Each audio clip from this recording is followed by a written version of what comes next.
All right. Is it recording already? No. It is saying recording, so it should be fine. Okay, hopefully. Because I see it spinning and spinning. I don't know if that means. All right, let's stop making a fool of myself. And right, now it is. Let's start sharing the agenda so that everybody's on the same page. First item, the approval of the last meeting minutes, which is already available on GitHub. If you have any objection or anything you want to comment, I encourage you to do so directly on the pull request, so then we can iterate and merge it as soon as possible. All right, next item. We have David Anthony, who reached out on the Matrix Security Working Group room. And he wanted to let us know about his use case and his need of some proper tooling to help defining all of those policy files we have to set up. So David, sorry, No problem. I'm gonna leave you the floor, and here we go. That's yours. All right. I do have yeah. So first of all, thanks for having me, and I appreciate you, since I haven't been really involved with the group, letting me kind of jump in and make a fool of myself. So let me see if I can share a screen. So I'll I'll kind of preface this with, I'm not really a security expert. So a lot of so if there are things I'm just missing, I will be happy to just admit that I don't know enough about ROS 2 to properly secure it. But basically, I hope everyone can see my screen. Basically, what I've been working on is I've been been part of a team that's porting a large ROS 1 codebase to ROS 2. It's targeting multiple ground platforms.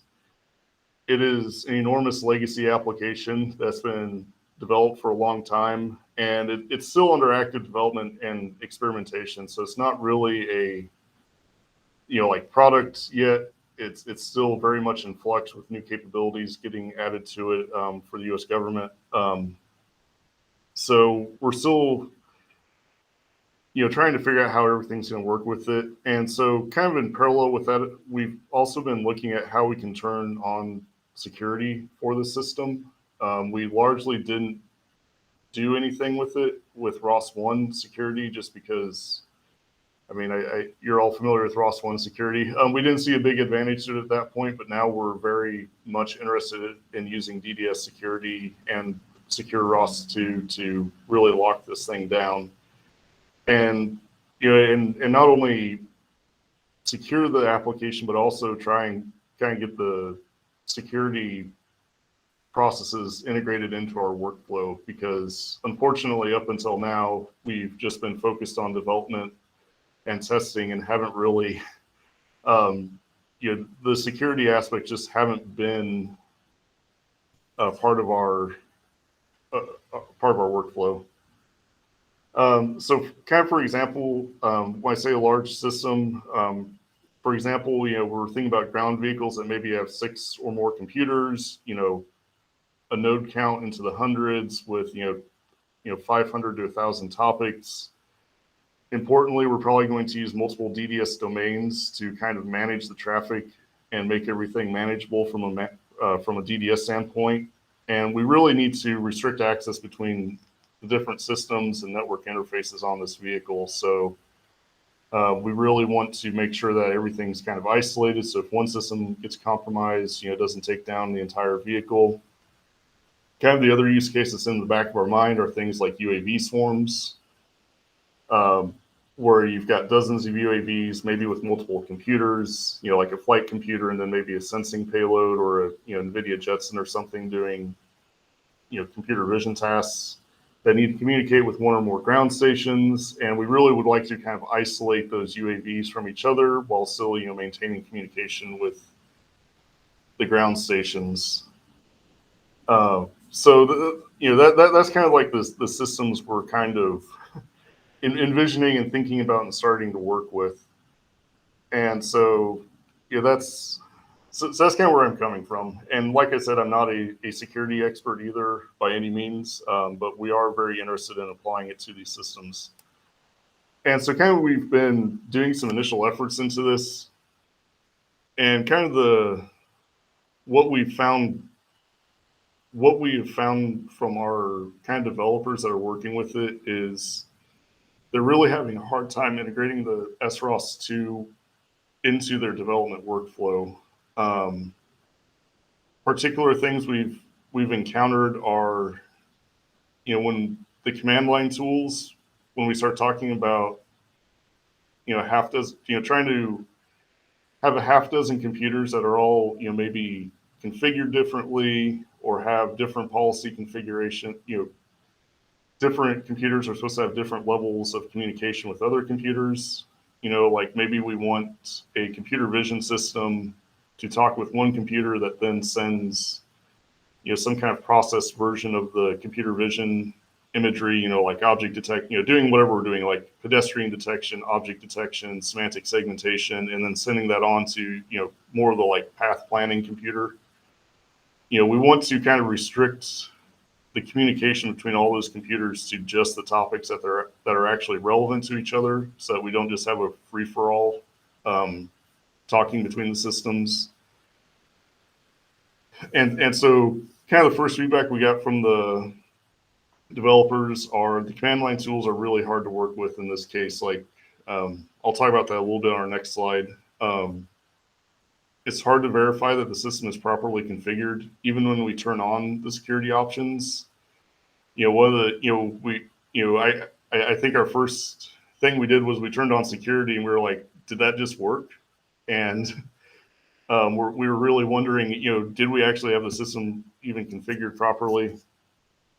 And like I've noted, a lot of the people on this project are not security experts. They're just, they're path planning experts, they're localization experts, or computer vision experts, but they still need to do, we would still like them involved with the security process, and be able to effectively, add the code they develop to a secure system. And so kind of the existing command line tools, I'm kind of paraphrasing some of the direct feedback I got. One was it kind of felt like an all or nothing thing. Like, they followed the ROS2 tutorial. They, created an enclave, added it to their command line launch arguments. And then they said, well, everything's encrypted, but trying to do more granular levels of control felt like a lot of effort. We're going in and hand editing policies like the governance and permissions.xml files especially to work with multiple ROS domains or DDS domains. It took a lot of effort to configure all that. So we did a lot of hand editing of config files, which is really tough because that makes it very hard for us to replicate the environments. Like if we've got a dozen developers on the team, it was really tough to get everybody's security environment set up the same way and then reproduce changes. Like when somebody made a change, it was hard to do it because, even if we version controlled like the XML files that control the policies and the governance, like you'd end up having to regenerate the signed versions of those. And it was hard to verify the system was configured as expected. Like, right now, to make sure that we really had secured a topic, we would end up looking at in Wireshark to see if it was encrypted, or using some of the other Linux system tools to see, things were actually as we thought they were. And so kind of the overall consensus is, yeah, we can do it, but it's going to be really tough to make this part of our normal workflow. And I think that's unfortunate. We really do want secure systems, and I'm thinking about what happens if I unleash this on a distributed team with dozens of developers, and how do we? And they're all like when they write a new node that publishes new topics, how do they get that properly configured and then distribute those changes to the other team members? And so kind of the wish list we kind of internally thought about is, one, it would be really nice if we had a graphical tool to not only configure, but also verify the system's working properly. So like, I'm thinking like RQT graph, could I actually look at the topics in an RQT graph and see how they are encrypted, or make sure that they are in fact encrypted? Which keys or enclaves are they using for encryption? And that fits into the view of like, when we have a developer that adds new code, we want to make sure that they can easily double check that what they did is right. And also we want to look at our existing system, and as we slowly enable security options for everything, we want to make sure that we're getting everything locked down as we expect. We'd also, one of the other things that came up is, we have continuous integration tests and deployment, through things like Docker containers.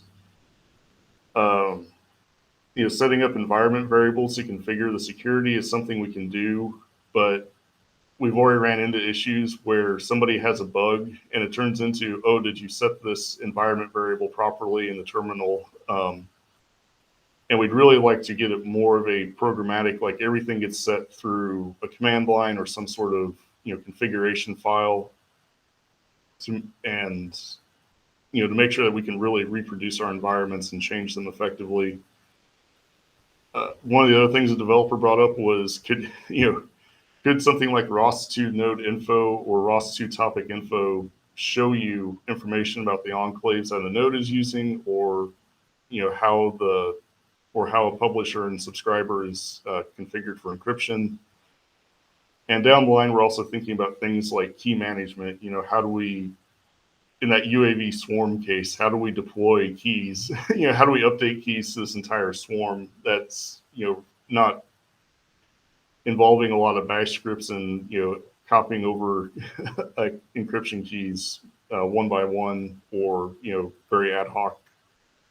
So yeah, that's kind of my, and that's kind of my, I guess that's kind of my presentation. That's kind of what we ran into, and that's kind of what we're thinking about. And I just didn't know if the overall security working group community is also kind of thinking about these issues. Like I said, I haven't been on these meetings before, but this is kind of, things are kind of weighing on our minds as we're trying to do this on kind of a large existing system. And with that, I will close down my window.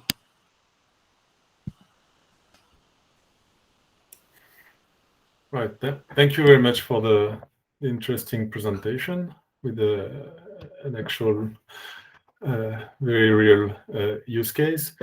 You're also touching quite a few points that we have already discussed, and some of which are more or less already ongoing. So before I leave the floor so that others can react, and I'm sure some of them have quite a few things to say.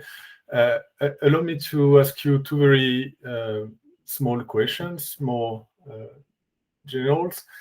I was wondering during your presentation if the work that you are doing is somewhat part of a larger project within the ROS Industrial Consortium.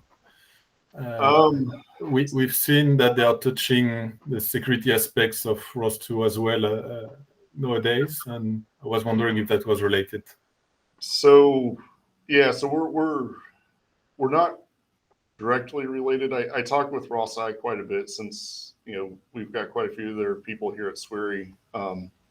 Yeah, I talk with Matt Robinson quite a bit. Yeah, and I should have mentioned that too. Yeah, they're definitely thinking about a lot of the same things too. How do I secure a factory floor full of robots? and I think it's a lot of the same issues, right? Like when it comes to getting just how do you deal with a system of that scope? Yeah, I think, and I'm saying that for all of us, I think it would be interesting to get our two communities in touch on those particular topics. Right. My second question was simply if you or your team had a look at the links I provided on the Matrix room and the work we are doing on the launch files side of things. Yeah. So I think the launch files are also a great thing. Yeah, we're very interested in all that. I think that it's also hitting some things that we will are definitely also going to encounter right now. We're a little stuck right now on the launch system just because of difficulties with launching on multiple computers, but we're actively I believe we're actively contributing back to those problems as well. But yeah, being able to integrate this into the launch system would be very much appreciated as well. Yeah, I was wondering if this solution that's still under development could answer, if not all, but most of your issues. Right. Anyone wants to react? So maybe Go ahead. go ahead, Rafael, if you wish. So I think what you brought up is quite relevant and pretty accurate. In a sense, a lot of what the working group has sort of been focusing on is the capability and just like in a lot of the sense that security is now possible, but it's not necessarily usable. So that a lot of the pieces and components are there, but the usability of these tools is still lacking, and I'm pretty interested in what you kind of envision, and maybe particular about the use case. So you're talking about we're dealing with another ROS community members that are in other domains such as planning or perception, and so it's security is somewhat outside of their scope, but in the ways they intend to enable security features, you're thinking of some kind of graphical interface that helps them render, audit, survey, and assess the entire configuration. It's the bit about tracking the configuration and modifying it. So yeah, I think our current policies are fairly verbose. My envision was to sort of have an end-to-end automation scheme. And the bit is where I think Canonical's been working on the Node DL to kind of co-locate the information to generate the policy as close as possible to the code base that uses it. So that code location would make it fairly easy to track policy modifications or and that would be generated downstream, either by your continuous integration pipeline or your deployment pipeline services. But could you speak a little bit more on like what you think the users are sort of would anticipate is there any kind of equivalent? I mean, you talked about RQT and RQT graph but I'm thinking of maybe is there any other configuration parallel, maybe outside the security domain, that they think we could follow a similar pattern in user experience or development workflow? Yeah. And this is where I'll be honest, not having a deep security background, I don't know that we do have a great vision of it. I think, yeah, I don't know that we have quite of an ideal in mind, and that's why I was a little. I didn't want to come in here and just be like complaining, to be honest, because I really do appreciate what the community has done. I think it's fantastic. I think if there are existing tools that we could use as a basis, we'd be really excited for that. Any as standard as we could get, I think we would be happy to learn it and teach our developers that. And honestly, if somebody said like, "Oh yeah, this tool exists, you just don't know about it," I would love to hear that answer too. I'll take a sense of like, say, your launch files. You're working with multiple robots, and I'm assuming you have some orchestration means of instantiating a robot set of like Chef or Puppet to configure and install the operating system, or maybe you're using containers. Is there any kind of orchestration you're using with like these large swarms, or are they each like, they're not like cattle, they're more like pets? Each one's like manicured by some developer. Right. So right now they are definitely pets that we would like to turn into cattle. Gotcha. Yeah. So maybe connected to that, I can dig in real quick. So David, thank you for sharing what you shared. By the way, super cool to have like other members of the community also sharing their views. And I think with the security working group, definitely, at least historically, I felt it needed was external input from users, from power users, like Swery. So it would be awesome to get more and more of your input in the line that Rafin was suggesting, actually, in terms of usability and criticism. So please don't be shy. I think that kind of like criticism is what's constructive for all of us to put time into it and bring things together and better. Actually, let me get my camera on. You guys are listening to just a voice.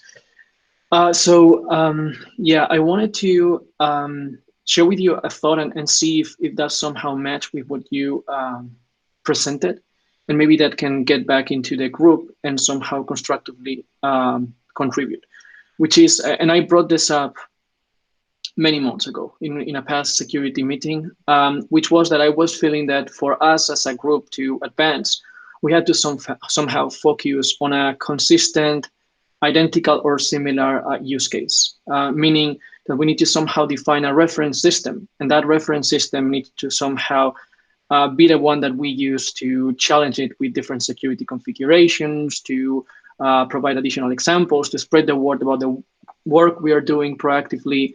And that kind of like base reference system is also kind of the common ground for us all to get together on certain topics right now. And as far as I know, though, Jeremy, correct me if I'm wrong, we don't really have this as far as I believe. I know some other working groups are working on this direction specifically. I can give you a pointer to the one that's currently being used in the real-time working group, which is also being considered in the hardware acceleration working group. So I'll just fetch it. This real-time. In the meantime, if you allow me, sure. And for the record, yes, that's a topic that have came up many times, and we even had, a few invited guests that wanted to kickstart some project in this direction. I'm thinking, for instance, the Move It group the problem that we did not quite set our mind on a specific reference robot or reference implementation, and I guess the main problem right now is cycles. We don't have a lot of investment in the group. Yeah.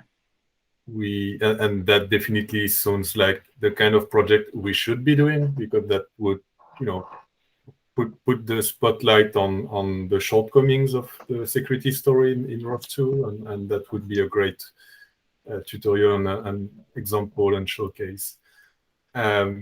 We internally started doing that for the Turtlebot robot, because that's simply the platform I have at home. But again, priority shifts and whatnot. Turtlebot is great, to be honest, and I've got a few of those here with me also. Turtlebot is great. I think what somehow we need in here is, and probably that's your call, Jeremy. We need somehow a bit of leadership in here and define. We're gonna grab like this subset of the computational graph of the Turtlebot. Let's make that into a reference system, or we attach ourselves to the real-time working group reference system, which I just pasted in the chat, and we align to it. But I think I see the problem you're describing. I also kind of like paid attention to what Picnic tried to engage with, and the same is going to happen with the Knapstack guys, with Navigation 2, and many, many others. I mean, these are big projects with lots of complexity, and frankly speaking, something that's somehow born from the contributions and commitment of the folks in here, both all of us, I think is what's probably going to take off down the road. So Turtlebot is awesome. I love the Turtlebot. Actually, we did community-wise some work in the past around the Turtlebot. AWS and myself, as part of Ilias Robotics, we cooperated on essentially doing threat modeling. So that's a way to go. And I guess we just need to vote or put it together. Raffin, what's your take? So the work, so you're talking about the workshop that we had a while ago for using SROS on the Turtlebot 2. So that's still something repo I've been kind of casually maintaining and updating it to Foxy, to Galactic, to Rolling. So you can go check it out right now.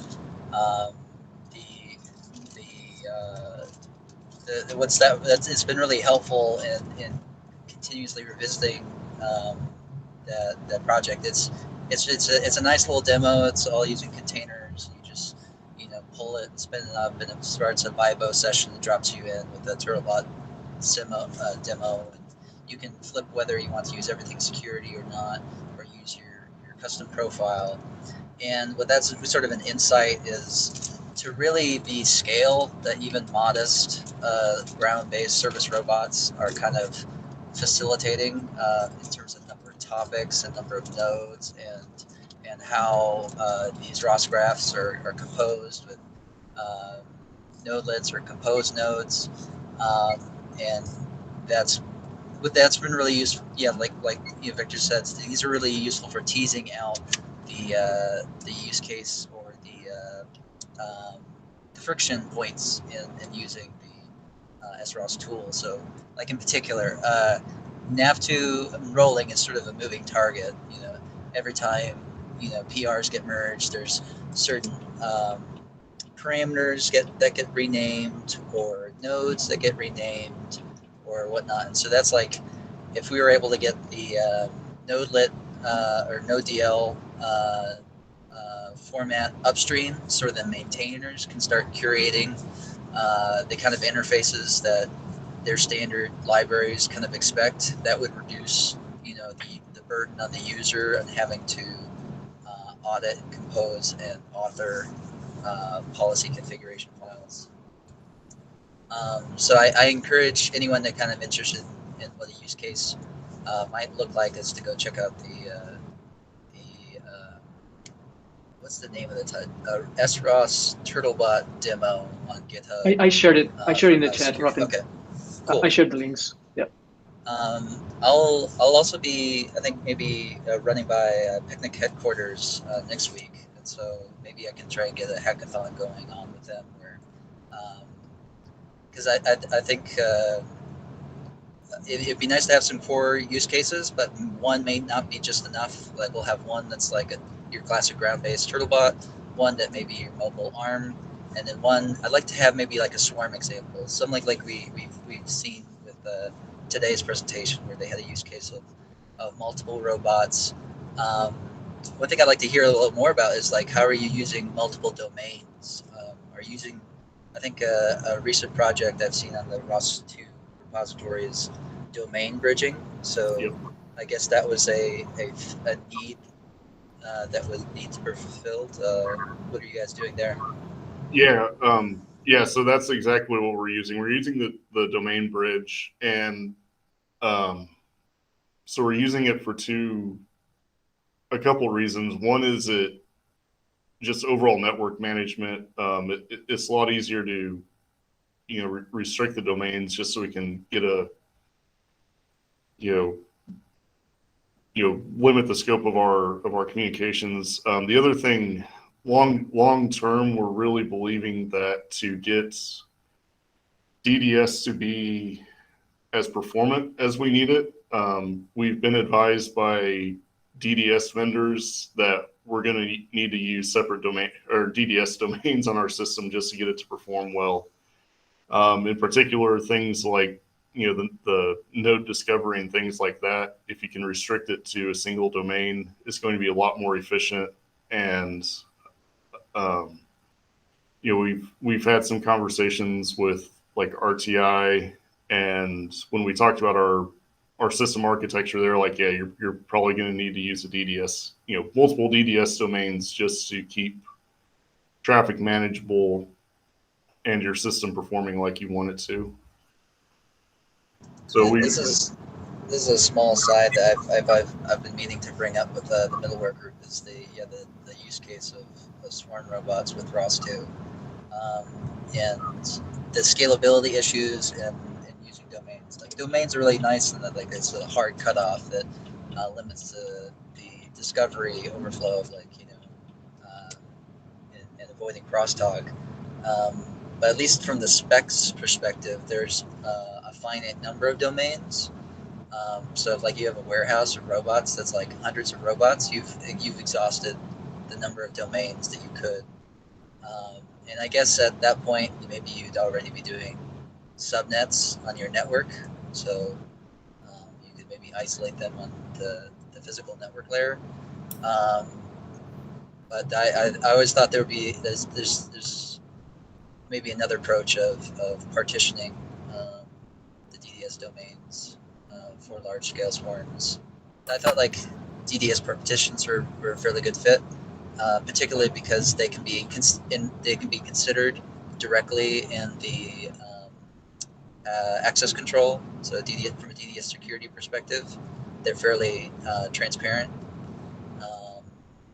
With DDS bridging, I think it adds a whole new layer of complexity in terms of suddenly your configuration files, the access policy and permissions you set are a lot more flexible than maybe you anticipate. So if you're like if you have a really hardcore threat model, and it's a bit harder to guarantee security. But I feel like there's definitely some competing interests on what people take and what Rafin, things are capable of. Sorry guys, I'm very sorry to interrupt, but time is flying, and we have still two items to raise. What I would propose that the next month meeting will be entirely dedicated to discussing an actual example. So I'll set up a shared document where we can work on it till the next meeting, and we'll try to agree on something we can set up, maybe revisiting the TurtleBot demo for next ROSCON. It would be nice if we could set up, if we could agree on something to present as a group to ROSCON. As just an action item, I'd like to encourage folks to maybe bring their own kind of small toy example as a candidate of like what they like to see for like either swarm robots or composing the navigation tree stack, move it, like some really gnarly things. So just bring your examples and we'll discuss them. Yeah, let us pour all of the ideas into a document, and we'll try to pick the right one, the feasible one, and the most interesting one. Right. Thank you very much, David. And I'm sure we'll continue this conversation on the Matrix chat. Right. Next, we have Iker or Kaye on the PKCS11 work. I don't know if you guys have any update to bring up to the group. Yeah, sure we have. It's been quite a long time since we talked about this last time. For those, I don't know if you remember, but just a quick recap. Kali and his group, Uniki, were asking for support for PKCS11 URLs on the security properties, which currently nor ROS2 nor the middlewares, the middleware implementations to support. So we stepped up and said that we could add that support for FastDDS.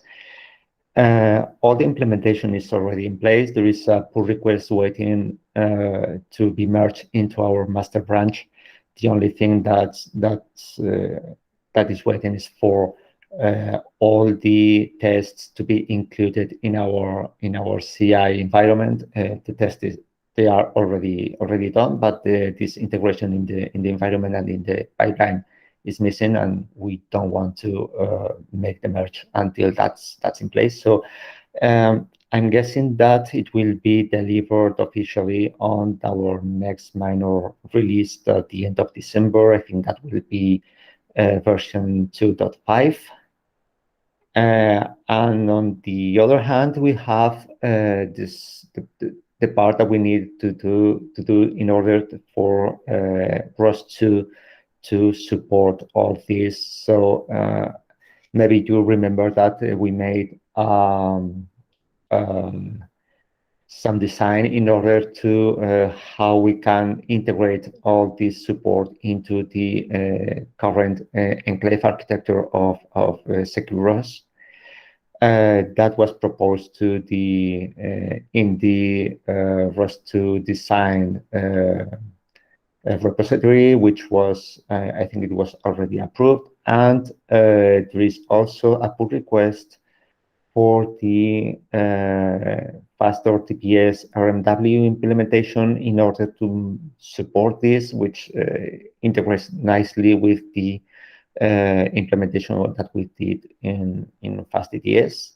So everything is in place. The only thing that's missing, as I said, is to make the final merge to the master branch in our site, in FastDDS site, and also the pull request that we made to the RMW implementation to be merged.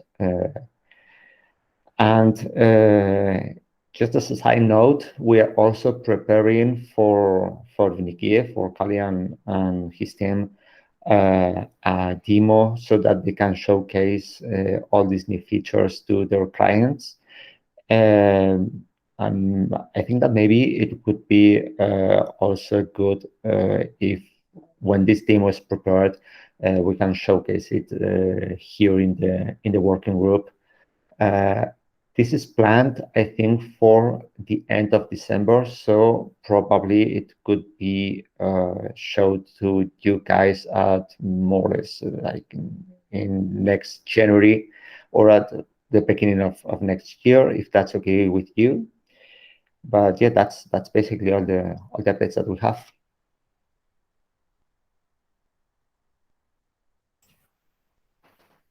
Great, thanks for the update. I will just post in the message in the chat the link to the pull requests too for you guys Please, to have. that's what I was going to ask you. Yeah. Thanks.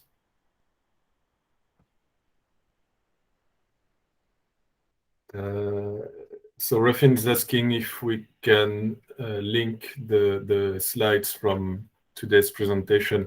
David, if you agree, sharing your slides, Yeah. please add a link to the meeting agenda, and I will make sure to add it to the meeting minutes. Great. Yeah, I can do that. Thank you very much.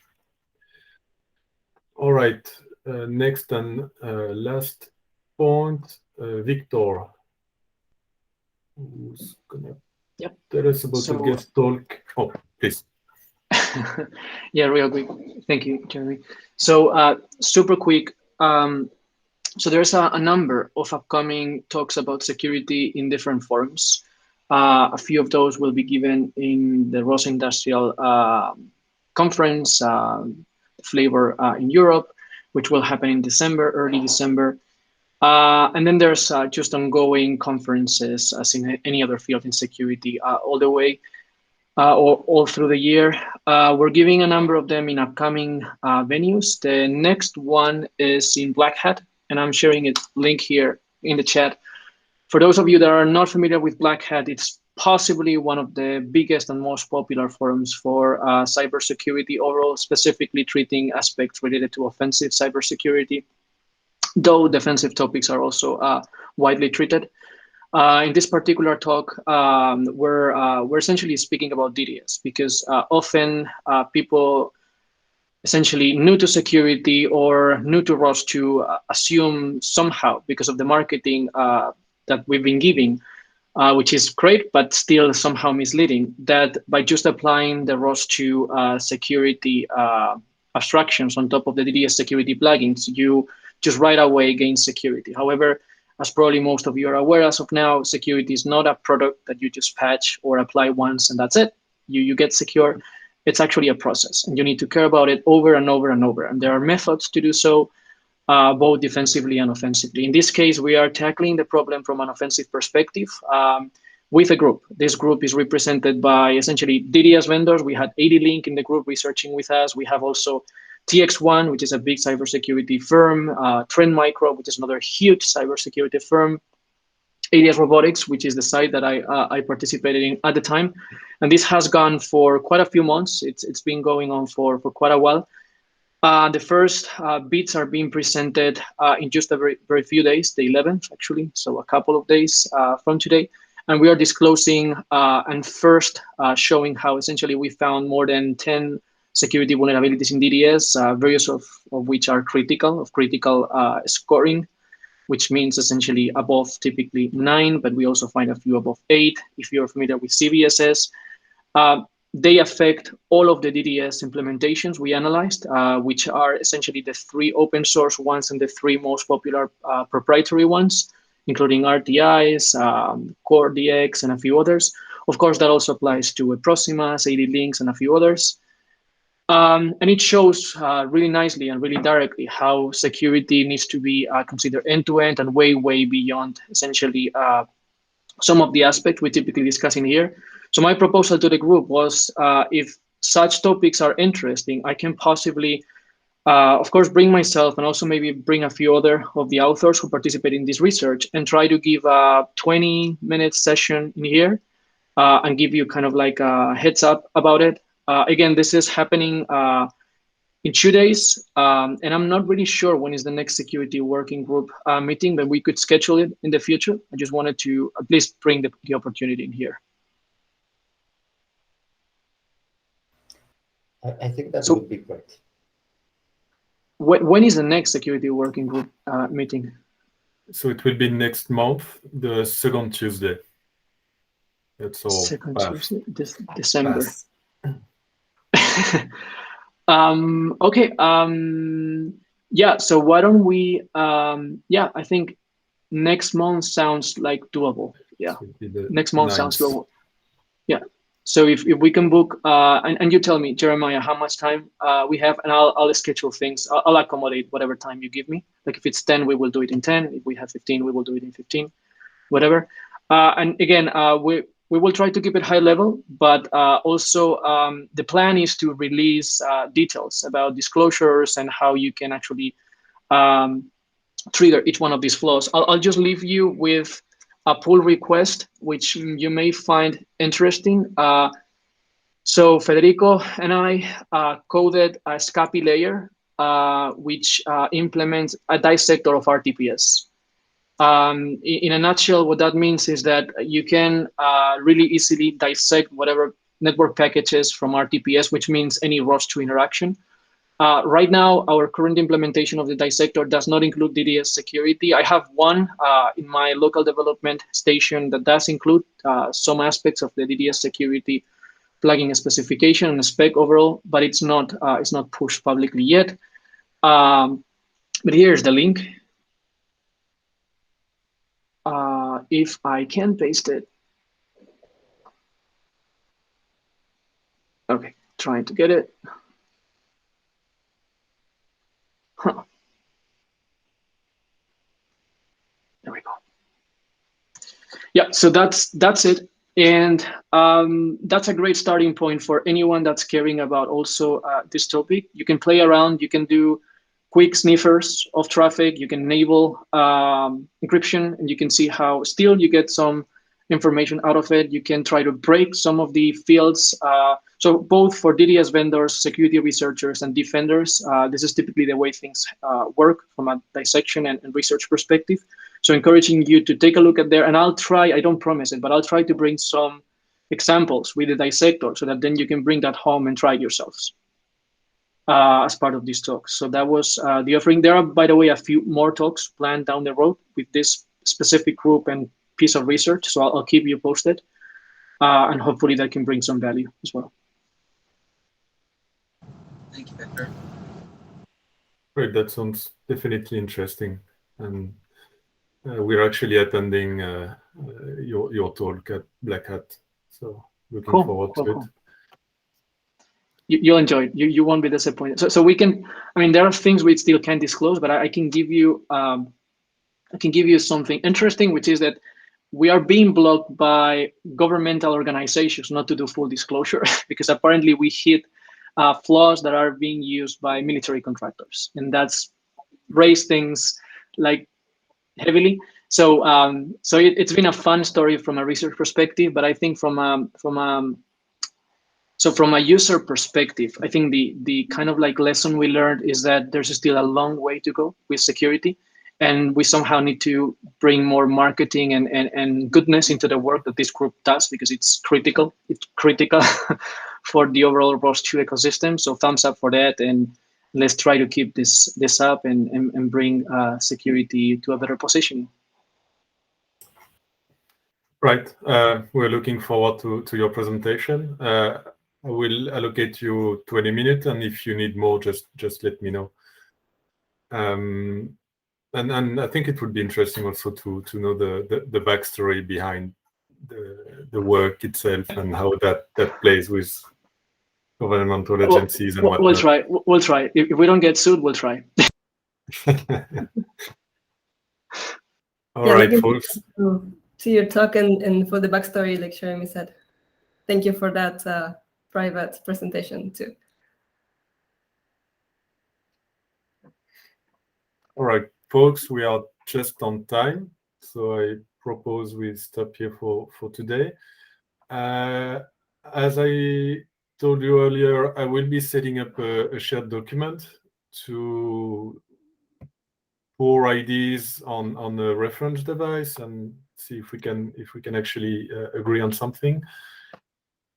And as usual, I will be cleaning up the agenda. It's always the same link. And if you have anything that you want to discuss or anything that you want to present, just feel free to add it to the agenda. Not right now, just give me a couple of days and feel free to add any item. That's it for today. Thank you, everyone. Thank you for attending. That was a really great meeting, and I hope to see you next month, second Tuesday. Thank you for organizing, Jeremy. Very much appreciated.